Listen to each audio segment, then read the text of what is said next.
কি নিছ? তোমার জন্য আম আনছি, আমি গাছ থেকে পাইরে আনছি। সত্যি সকালবেলা আম পাইরে আনছি আমি।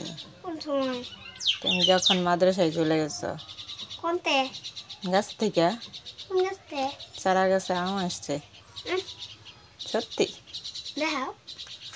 সাদিয়া, আমে কি মেলা নিয়ে বসছো নাকি? সাথে এটা কি? এটা কি সাথে? বেল?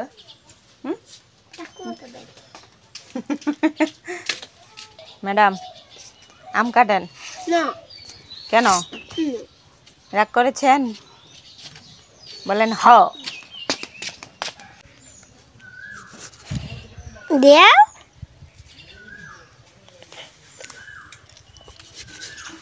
মিষ্টি খাইতাম, খাও। আসলে অনেক মিষ্টি।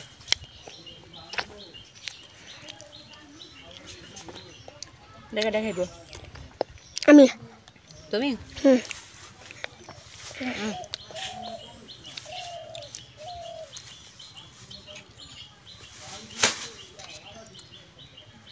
নষ্ট হয়ে গেছে।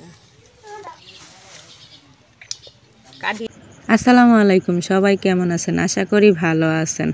আর আজকের ব্লগটা হচ্ছে কিভাবে আমি আমের আচার বানাই সেটাই আজকে আপনাদেরকে দেখাবো। আর এই যে আমগুলা যে কিনে আনছিলাম সেই আমগুলোই আজকে আমি 2 দিন যাবত রেখে দিয়েছি, মানে অনেক কাজের ঝামেলা ছিল, তাই আর আমগুলো আমি কাটতেও পারিনি, বানাতেও পারিনি। এদিক দিয়ে আমগুলো সব পেকেও গেছে। আর সাথে কি দুঃখের বিষয়, আমগুলো দেখতে এত সুন্দর কিন্তু ভিতর দিয়া এই যে পোকায় ভরা। কি দুঃখের বিষয় জানেন, আমার মনটা একেবারেই ভেঙে গেছে। এতগুলো আম আনছি, তার বেশিরভাগই আমগুলো নষ্ট, সব পোকায়। এত সুন্দর, কিছু কথা আছে না যে মানুষ বলে না উপর দিয়ে ফিট ভেতরে সদরঘাট, আর সেই দশাই হয়েছে আমার এই আমের।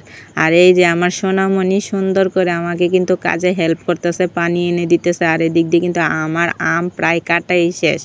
সাথে কিন্তু পাকা আমগুলো আমি বসে বসে খেয়ে নিয়েছি আমরা মা-মেয়ে, যেহেতু আমগুলো পেকে গেছে।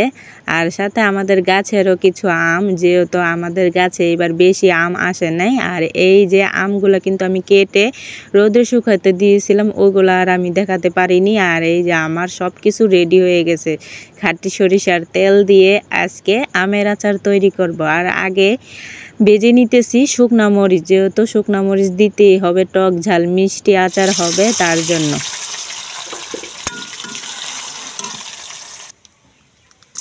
আর এই যে তেলে ছাড়া ছেদ করে ওঠা যে রসুন ভাজাগুলা, এত সুন্দর একটা গ্রানও আসতেছে, আর শব্দটা তো আরও বেশি ভালো লাগতেছে। আর এক এক করে আমার রসুন বাটাটা যখন লাল হয়ে গেছে, আদা বাটা দিয়ে দিছি, রসুন বাটাও আবার দিয়ে দিছি, আর সাথে দিয়ে দিছি এখন আমটা ঢেলে দিয়েছি।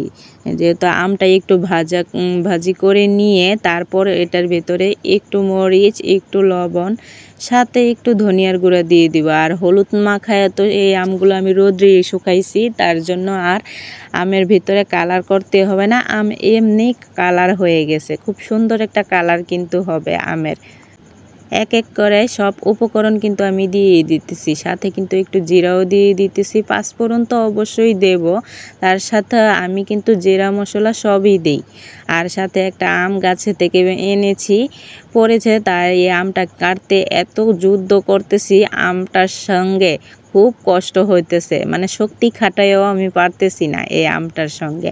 আর প্রচুর গরমে এই আমটা কেটে আরও আমি ঘেমে গেছি, মানে এতটা শক্ত আঁটি যে আম কাটতেই পারতেছি না। অবশেষে আমি কিন্তু আমটা কেটে ফেলেছি, খুব কষ্ট হয়েছে, মানে কষ্টের ফল কিন্তু অবশেষে মিষ্টিই হয়।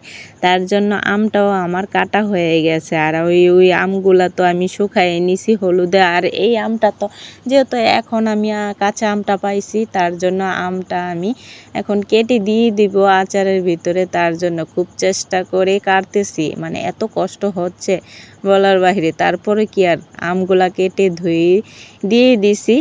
এখন নাড়াচাড়া করার পালা। আস্তে আস্তে নাড়াচাড়া করতেছি। আমের কালারটা কিন্তু চেঞ্জ হয়ে আসতেছে, মানে এত সুন্দর কালার হয়ে গেছে। আর অবশেষে এখন কষানো হওয়ার পরে আমি এই যে চিনিতে একটু পানি দিয়ে দিছি। পানিটা এইভাবে মিশে যাইতেছে চিনির সঙ্গে। আর পানিটা মিশে গেলেই তখন আমি চিনিটা ছেড়ে দেব আমের ভেতরে, যেহেতু মিষ্টি আচার বানাবো। আর আমার কিন্তু টক মিষ্টি ঝাল আচারই খেতে ভালো লাগে। আর এখন একটু নাড়াচাড়া করার পরে আবার দিয়ে দেব শুকনো মরিচের গুঁড়া।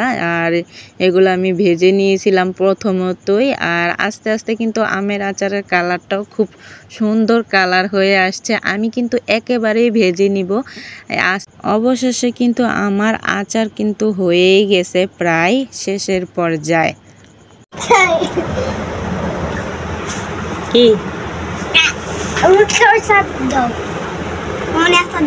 আচ্ছা যেটা বইরে নেই, যেটা বইরে নেই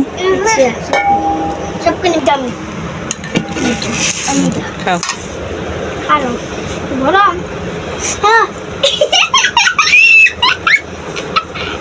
আর এই যে আমার আচার বানানো হয়ে গেছে, কেমন হয়েছে বলবেন কমেন্ট করে। আজকের মতো বিদায় নিচ্ছি, আল্লাহ হাফেজ।